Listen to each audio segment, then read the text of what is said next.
Hi there, I'm Leslie Kimball, owner of Leslie Kimball Art LLC. I paint murals and windows for homes, businesses, and organizations looking to bring a joyful and creative vibe to their windows or walls. Today I'm so happy to sponsor Elle with Circular Economy Club at the table. She's a magician when it comes to creating, sourcing, and building connection through free clothing swaps and reducing waste in the community. Please join me in welcoming Elle to the show.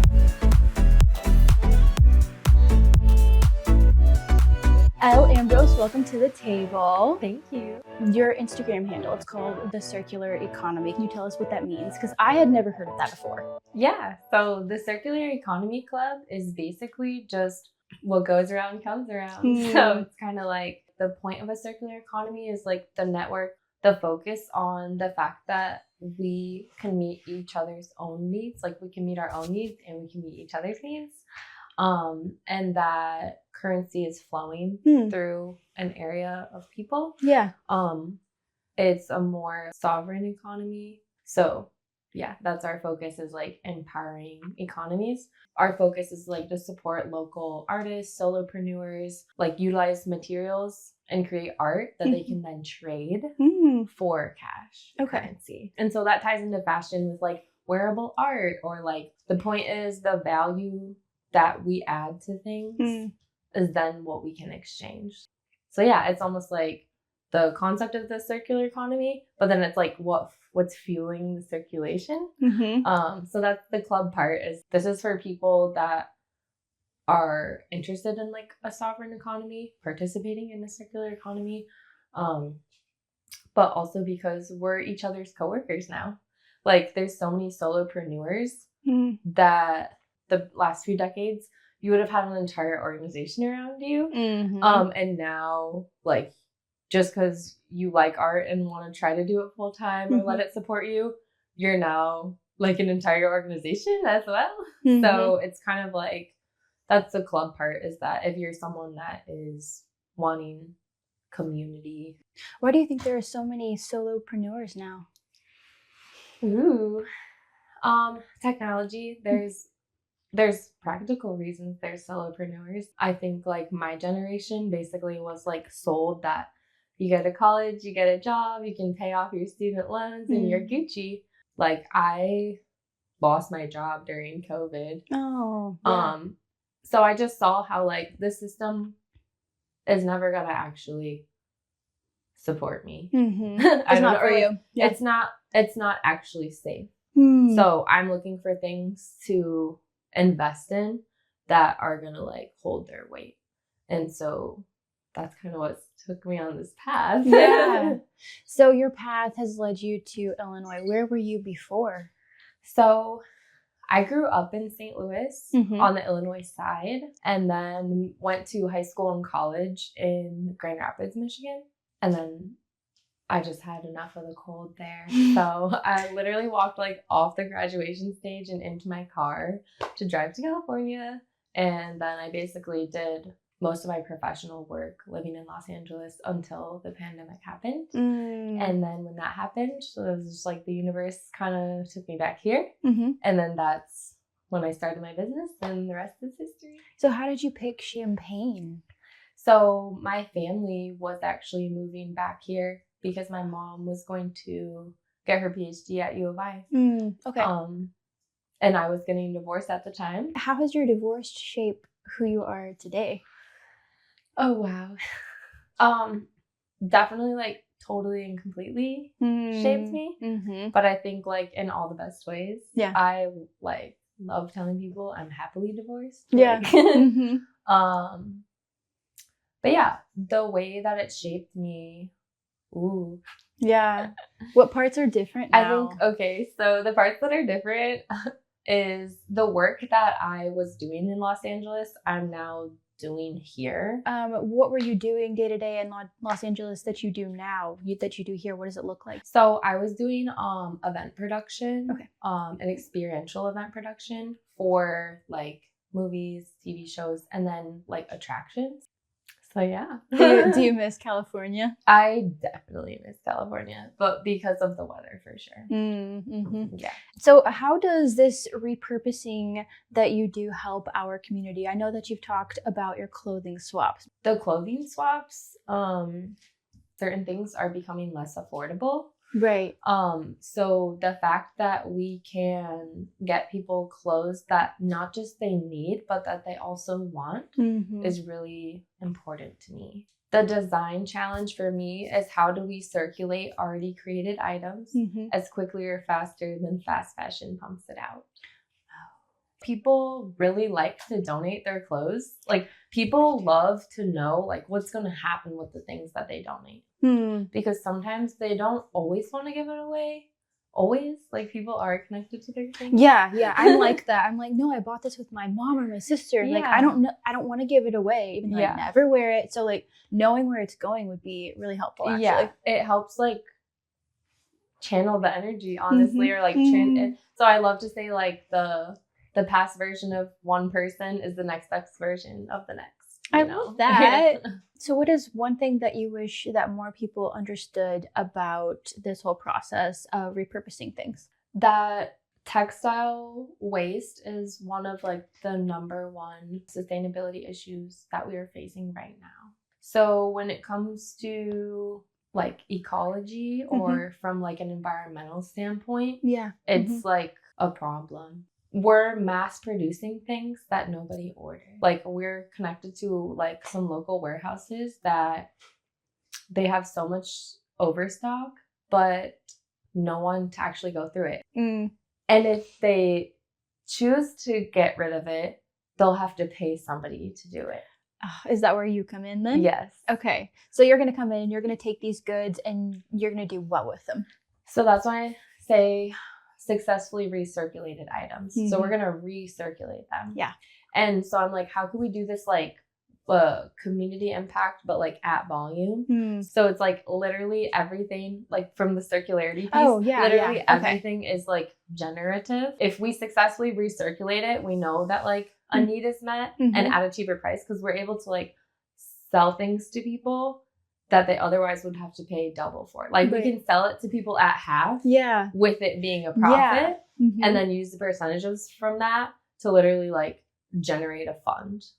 So this is because you have access to those warehouses. Yes. That's amazing. And that stuff is like what I consider firsthand fashion. So I think the future of fashion is sustainable and it's a hybrid model. So like the way that people are wearing their outfits today is like they might have like one vintage item on, one item that they've had for forever, they forgot where they got it from, you know, one item that their friend gave them, one that they got from the thrift store, stuff like that. So the secondhand portion is the free swaps. So like the free swaps is like people donate stuff and we can streamline those resources. And so everything is with that is free at first. Okay. Like literally if you get to it before we intake it, like you got it. Yeah.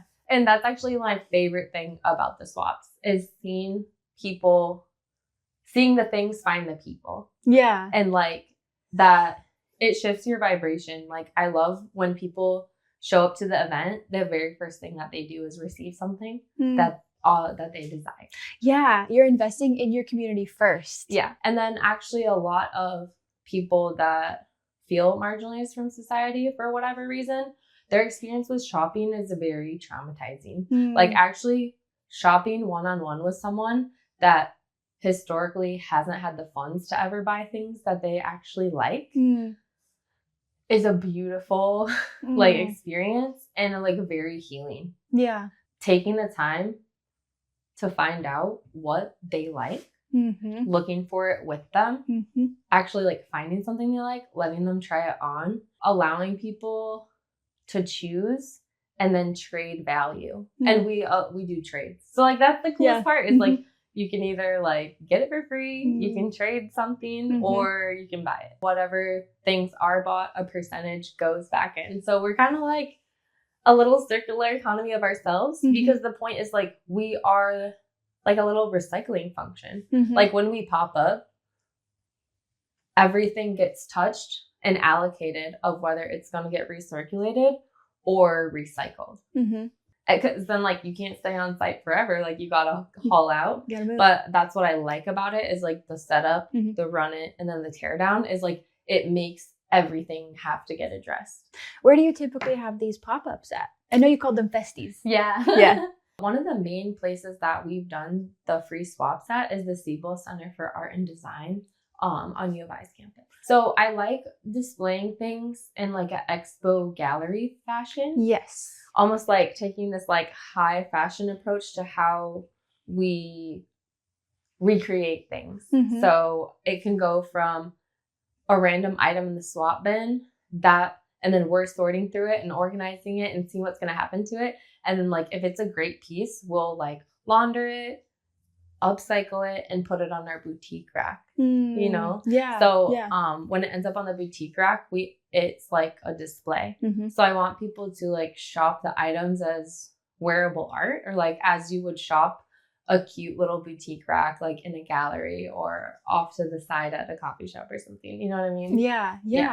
We were talking earlier about Obsidian Coffee. I feel like Obsidian Coffee in Ashton's building would be a really good fit for you to do this. Yeah. I didn't even realize that you did all of that. So that's how I'm trying to like recirculate this at volume. Mm-hmm. I Is like that like, it needs the art piece, right? Like the art needs to be added to it for the value to be high enough. Yeah. I like the term recirculating with volume. Yeah, that's really cool. At volume. Yeah, at volume. Because got it. Like fast fashion, like I said, we're mass producing things no one ordered.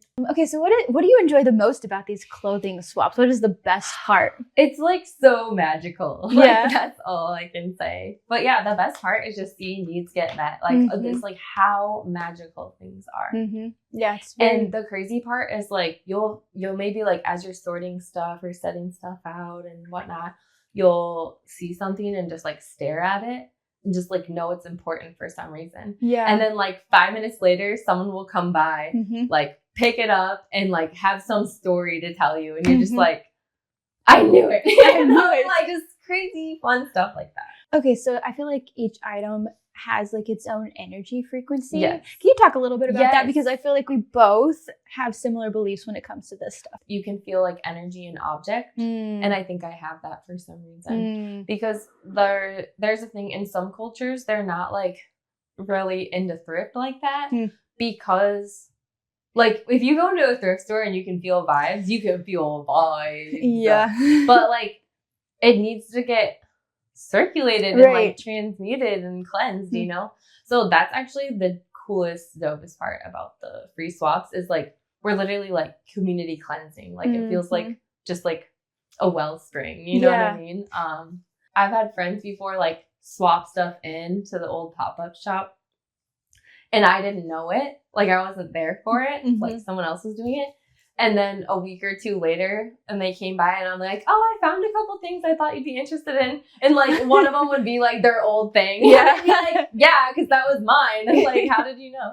With like the myriad of things, they low-key all work together. And I call what we do like sifting. We're sifters. Yeah. And also so much of our clothes right now is plastic. So it's like, humans are just throwing away plastic at such a insane rate. And where does it all go?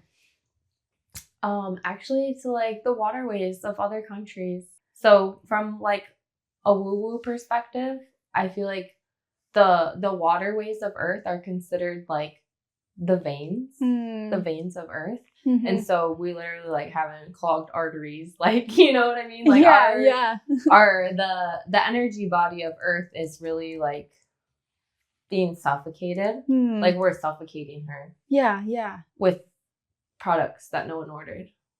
With products no one ordered. That is an interesting thing to think about too. So that's something I'm really excited about. I think for the future of sustainable fashion is up until this point, we've had vintage. But now from our generation, what is going to be the vintage? Nothing. Like literally, if you order something on Forever 21 right now, it'll arrive to your door broken already. That's true. Like and you didn't even wear Yeah. it, or you wear it once and then it breaks. And Yeah. it's like, that's not lasting for 50 years. What is going to be the new vintage is going to be upcyclers, like designers, like people that upcycle stuff now out of the secondhand graphic tee on the new firsthand blank. That's going to be the future vintage. So that's kind of like the concept, is how you have this like giant range of random items. How can you like curate? Like that's the curation piece is the secret sauce. The secret sauce. Otherwise, it's not fun to shop. No. Because sometimes when you're at a thrift store, you feel like you should be clocked in. And you're just looking and looking and looking through stuff that you don't even want. I believe that it's my job to make it easier for people to shop sustainably. Shopping sustainably should be way easier than it is. A lot of people are like, thrift stores are like gross and dirty and I'm not going to go there. But like if I had extracted it out onto a cute boutique rack and offered free drinks, they would love it. Yeah. The presentation is everything. So what does sustainability look like in your everyday life? From my perspective, like nature in itself is a circular economy and humans are a part of nature. Like humans are like plants. We're literally like trees that can walk.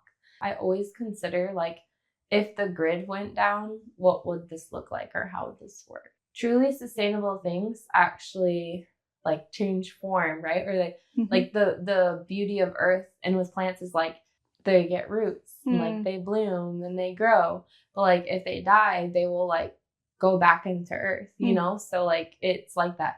And that's how I personally think we should be with clothes and with everything. So you're probably accumulating a lot more waste because of the pace of your life. Can you share a moment where this work really reminded you why you're doing this? Okay, so I had a friend that is a local artist and single mom that I was able to hire to come help me do one of our services, which is a discard and donate. And at the discard and donate, some of the things that was being thrown away was an air purifier. The way that they got excited about it for their kid, it was like, oh yeah, that's like for your kid. And that's just the scratch of the surface. Their son had wanted a desk, like a computer desk as well for their room. Literally everything that their son wanted and that they wanted and that they needed for their health was donated that day. The money that was made from doing that job paid a bill that was otherwise going to get missed. So it's like, that's what I mean about the circular economy. Just that it almost feels like the items with the energy and object, it feels like the items already have the name on it of who it's going to. Where they belong. Yeah. So it's like, I'm literally just like processing it. It manifests and comes out and I just like am a witness to it. You're the curator. Yeah. Yeah, it sounds like a lot of alignment. Okay, back to the waterways. Do you believe in astrology? Yes. Okay, what sign are you? Okay, I'm a Libra Scorpio cusp. That all I know is I'm an Aquarius. So it's the age of Aquarius right now. No, the waterways. Aquarius is like water. Well, I guess we're like the water bearer. Yeah. I don't even know like what that means. Like in the vessel. Yeah. Apparently we're like humanitarians. Yeah. And water stores consciousness. I didn't think about that. Have you ever heard of people speaking to a plant, speaking kindly to one plant and then negatively to another? Like, and that's totally real. I need to try. And that's actually relevant, like for the shop too. I always have elements in the shop and actually help cleanse the clothes with elements. And how color comes through actually is so wild. There was a day at the pop-up shop when everything that got swapped in. Like I used to have a rack of like anything that was like cute and fun as it came in. I would like hang it up right away. So the rack went from being empty that morning to like by the end of the day, it was everything that people had swapped in and it all matched. It was all the same color scheme. Really? Everything that people swapped in that day and we like did the intake for and everything that people bought or swapped out that day was the same color scheme. That's wild. Yeah. The last question that I have for you is, how do you define success in a way that most people would disagree with? Maybe I define success more about impact than like a dollar amount or a possession. Yeah. I think that matters more to me. Yeah. That I've intentionally done is not have a car. It's actually because I wanted to be in the vibration of traveling for work because I miss the city, and the Lyft and Ubers are actually great around here. When I am like on projects and stuff, I'm driving giant trucks and like U-Hauls and stuff like that, which honestly is exhausting. I bet. So yeah, that's just an example of like, I've had people tell me all the time, like, you need to get a car, you need to blah, blah, blah. But it's like, I'm not in ownership of this type of possession that seemed, you know, necessary for success. But I'm actually feeling more luxurious and successful having a driver. Right. Something I wanted to focus on for 2025 was bringing in freedom of movement. So that's what success feels like to me. Yeah, freedom. So, yeah. Interesting. Okay, I can resonate with that. Yeah. So how can people support you? Where do they find you online? What are you looking for? What are you needing? Ooh, okay. So check us out on Instagram at circular.economy.club. And then we're in the process of launching our online store. So once that's launched, that'll be in the bio. But as of right now, you can just DM us if you are a part of an organization that would like to do some type of fundraising. We will help you do it. We'll also help you put on an event. So email us at buyfashiontrash@gmail.com. Got it. Sounds Yeah. good. Well, thank you so much for being on the podcast. I appreciate you so much. I appreciate you. This was so much fun. Yes.